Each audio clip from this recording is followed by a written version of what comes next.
काय लोक एखाद्या आजारातनं बरी का होत नाहीत. तुम्हाला एक मी उदाहरण सांगतो.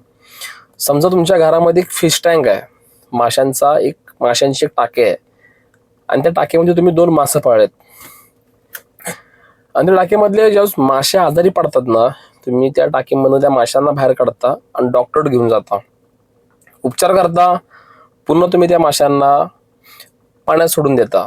पुन्हा काही वेळानं, पुन्हा 1-2 महिन्यानं पुन्हा मासा आजारी पडतो. तुम्ही पुन्हा त्या माशाला त्या पाण्यातनं बाहेर काढता, चांगलं डॉक्टर बघता, हायपाय डॉक्टर बघता, जाऊन पुन्हा उपचार करता.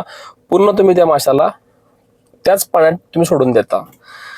माशाची तब्येत दिवसांदिवस खराब होत चाललेली असते. तुम्ही मोठे डॉक्टर बघता, हायपाय डॉक्टर बघता, पण तुम्हाला माशावरती काही परिणाम दिसत नाही. मासा आजारीच राहतो. याचं कारण काय? मासा म्हणजे आपलं शरीर आणि पाण्याची टाकी म्हणजे काय, किंवा पाणी म्हणजे काय, तुमचं जीवनशैली का तुमचं रुटीन. म्हणजे प्रॉब्लेम त्या माशामध्ये नाहीये, प्रॉब्लेम त्या पाण्यामध्ये असतो. हे आपल्याला मरेपर्यंत कळत नाही. पूर्ण आजार हाताच्या बाहेर गेल्यावरती समजतं कुठंतरी आपण स्वतःला बदललं पाहिजे. पण तुम्ही नुसतं डॉक्टर करत राहता पण फायदा काहीच होत नाही, कारण तुम्ही ते पाणी चेंज करत नाही.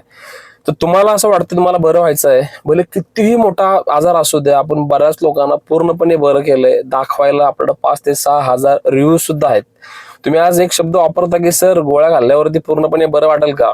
काय लोकांचा आजार महिन्यामध्ये बरा होतो, काय लोकांचा आजार 2 महिन्यामध्ये बरा होतो, काय लोकांचा आजार 3 महिन्यामध्ये बरा होतो. पण त्या लोकांची आम्हाला तेवढी साथ पण असते.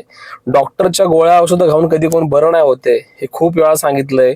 पण जर तुम्ही आमच्या सोबत जर तुम्ही तुमची जीवनशैली बदलली, आम्ही ज्या गोष्टी सांगितल्या जर तुम्ही त्या फॉलो केल्या, तर तुम्ही 2 ते 3 महिन्यामध्ये भले कितीही मोठी गुडघेदुखी असू द्या किंवा तुम्हाला कितीही त्रास असू द्या, तुम्ही 100% बरं होऊ शकता. याची गॅरंटी तुम्हाला मी देऊ शकतो. ओके, जय शिवराय.